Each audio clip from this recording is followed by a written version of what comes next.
In 1992, the US government released a simple triangle that quietly rewired how an entire nation eats. Schools taught it, doctors referenced it, parents trusted it, and food companies built billion-dollar empires around it. It was called the food pyramid, and it promised health, longevity, and balance. But 3 decades later, America is sicker than ever. Obesity has exploded. Diabetes has tripled. Heart disease never left. And the strangest part? The worse our health got, the more closely we followed the pyramid. This isn't a story about bad choices. It's a story about bad design, industry pressure, and a nutrition system that may have been wrong from the very beginning. Chapter 1: The Pyramid That Never Asked Why. The food pyramid looks innocent. Friendly colors. Simple layers. Easy rules. Eat more of this. Eat less of that. Stay healthy. But the first thing to understand is this: the food pyramid was never built around optimal human health. It was built around agricultural policy. In the late 20th century, the US had a problem. Farmers were producing massive surpluses of corn, wheat, soy, and rice. Grain mountains. Corn lakes. Warehouses filled with unsold calories. So the question wasn't, what should humans eat? It was, how do we get Americans to eat what we already grow? Grains were cheap. Grains were subsidized. Grains were politically protected. So grains became the base of the pyramid. Not because they were proven optimal, but because they were available, profitable, and strategically convenient. Nutrition science didn't lead policy. Policy led nutrition science. Chapter 2: Why the Base is the Biggest Problem. The foundation of the original, and still influential, US dietary guidance was this idea. Most of your daily calories should come from carbohydrates. Specifically, bread, cereal, pasta, rice. The problem? Human metabolism doesn't work in pyramids. It works in hormones. Carbohydrates, especially refined ones, spike insulin. Insulin tells your body to store fat. Repeated spikes, all day, every day, create insulin resistance. And insulin resistance is the gateway drug to type 2 diabetes, obesity, fatty liver disease, metabolic syndrome, heart disease. The pyramid normalized constant glucose elevation. Breakfast cereal, mid-morning snack, lunch sandwich, afternoon granola bar, pasta dinner, low-fat dessert. No metabolic rest. No insulin break. Just a slow biochemical flood. Chapter 3: Whole Grains versus Human Reality. Defenders of the pyramid always say the same thing. But it's whole grains. Here's the issue. Whole grains are less bad than refined grains. That does not make them good in unlimited quantity. A whole grain bagel can still spike blood sugar higher than table sugar. Oatmeal can trigger a glucose surge comparable to candy in some people. Brown rice is still 80% carbohydrate. Fiber helps. But fiber does not magically cancel insulin. The pyramid never asked, who is insulin resistant? Who is sedentary? Who is genetically sensitive to carbs? Who already has metabolic damage? It assumed one diet fits everyone. That assumption has failed spectacularly. Chapter 4: The Low-Fat Disaster. To make room for grains, something had to be demonized. Fat. For decades, Americans were told, fat makes you fat. Fat clogs arteries. Fat kills hearts. So fat was stripped out of food. And when fat leaves, flavor leaves. Food companies had 2 choices. Let food taste like cardboard. Replace fat with sugar and refined starch. They chose option 2. Low-fat yogurt became sugar pudding. Heart-healthy cereal became dessert. Fat-free snacks turned into glucose bombs. Calories didn't drop. They shifted. And sugar is far more metabolically destructive than fat ever was.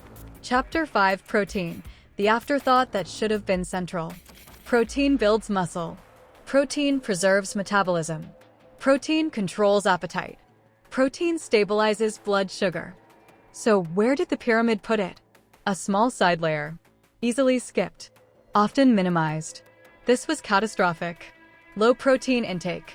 Increases hunger. Reduces satiety. Accelerates muscle loss. Slows metabolic rate. Especially in older adults. Women. Sedentary workers. The pyramid taught people to fear steak and eggs while praising toast and juice. That inversion broke appetite regulation at a population level. Chapter 6: The Dairy Confusion. Dairy got its own category, not because of health, but because of lobbying. Milk was framed as essential due to calcium, even though leafy greens contain calcium. Bone health depends more on vitamin D and strength training. Many adults are lactose intolerant, so Americans were told, drink milk daily, prefer low-fat or skim, avoid full-fat dairy, which again meant less fat, more sugar, more insulin. The pattern repeats. OUTRO. Nutrition advice shapes behavior. Behavior shapes biology. Biology shapes lifespan. When the foundation is wrong, the damage compounds quietly year after year. The food pyramid wasn't evil. It was misaligned. Built for systems, not humans. For industries, not metabolism. And until nutrition guidance is rebuilt around how bodies actually work, not what markets produce, the same story will repeat. Different graphics, same outcomes. The question isn't whether you followed the pyramid closely enough. The real question is, what would your health look like today if the pyramid had been right? That question lingers because, for millions of Americans, the answer is painfully obvious. There would be fewer medications on nightstands, fewer insulin pens in backpacks, fewer normal blood sugar spikes that nobody questions anymore, fewer people being told their body is just slowing down. If the pyramid had been right, weight gain would not feel inevitable after 30. Energy wouldn't crash mid-afternoon. Hunger wouldn't feel constant, even after eating. Because a correct nutrition system does one thing above all else. It restores trust between your body and your brain. And that trust has been broken. If the pyramid had been right, eating wouldn't require calculators, apps, or guilt. People wouldn't need to start over on Monday. Food wouldn't feel like a test of discipline. The very fact that modern eating requires willpower is a warning sign. Healthy systems don't demand constant restraint. They create natural balance. But the pyramid trained people to fight biology instead of working with it. Think about how many Americans eat today. They're told to eat every few hours, avoid fat, count calories, snack smart, trust labels over instincts. And when hunger returns quickly, as it always does, they're told they failed. Not the system, the person. If the pyramid had been right, hunger would be quieter. Cravings would be rarer. Portions would regulate themselves. Instead, appetite became a battleground. Look at childhood. If the pyramid had been right, childhood obesity wouldn't have tripled. Kids wouldn't associate breakfast with sugar crashes. School lunches wouldn't rely on fortified starch and flavored milk. Children wouldn't learn, before algebra, that food is confusing. They wouldn't need nutrition labels before they learned to read their own hunger. But the pyramid taught a generation that eating is something to manage, not something to understand. If the pyramid had been right, aging would look different. Muscle loss wouldn't be accepted as normal. Frailty wouldn't be treated as inevitable. Protein wouldn't be something people forget to eat. Instead, the pyramid quietly accelerated sarcopenia, the loss of muscle that defines aging. And muscle is not cosmetic. It's metabolic armor.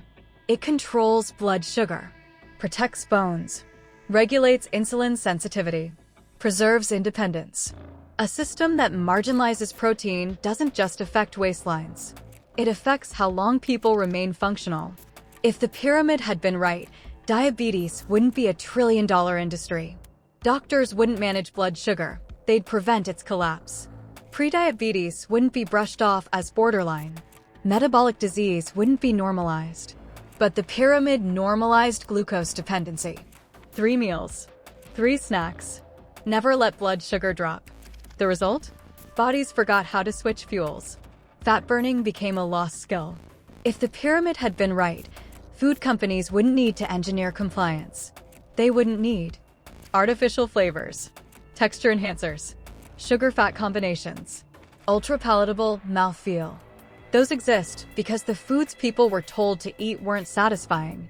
The market solved a problem the pyramid created, and the solution made things worse. If the pyramid had been right, people wouldn't fear real food. Egg yolks wouldn't be controversial. Butter wouldn't need redemption arcs. Red meat wouldn't be treated like contraband. Traditional foods that sustained humans for centuries wouldn't need scientific permission to exist. But the pyramid replaced ancestral wisdom with flowcharts. And flowcharts don't metabolize nutrients. Humans do. If the pyramid had been right, nutrition wouldn't feel polarizing. There wouldn't be endless diet wars. Low-fat versus low-carb. Plant-based versus animal-based. Keto versus Mediterranean. Those arguments exist because the official guidance sits in an uncomfortable middle, trying to please everyone while satisfying no biology. A correct system reduces confusion. This one multiplied it. If the pyramid had been right, healthcare costs wouldn't track grocery aisles. Chronic disease wouldn't correlate with food processing. Insurance premiums wouldn't rise alongside cereal consumption. Medical care wouldn't quietly substitute for nutritional failure. The pyramid didn't just shape meals. It reshaped medicine. And perhaps the most revealing sign? If the pyramid had been right, it wouldn't need constant revision. It wouldn't require rebranding, new graphics, softer language, updated interpretations. Truth doesn't need redesigns, but policy does. Here's the uncomfortable reality. The pyramid didn't collapse because people ignored it. It collapsed because people followed it. They ate the grains. They avoided the fat. They trusted the labels. They drank the juice. And the outcomes spoke louder than the guidelines. So when people today say, nutrition is confusing, that confusion wasn't accidental. It was manufactured by compromise. Between science and industry. Between biology and politics. Between public health and profit. If the pyramid had been right, people wouldn't feel betrayed by food. They wouldn't feel like their body is broken. They wouldn't assume weight gain is moral failure. They wouldn't believe sickness is inevitable. They would feel aligned.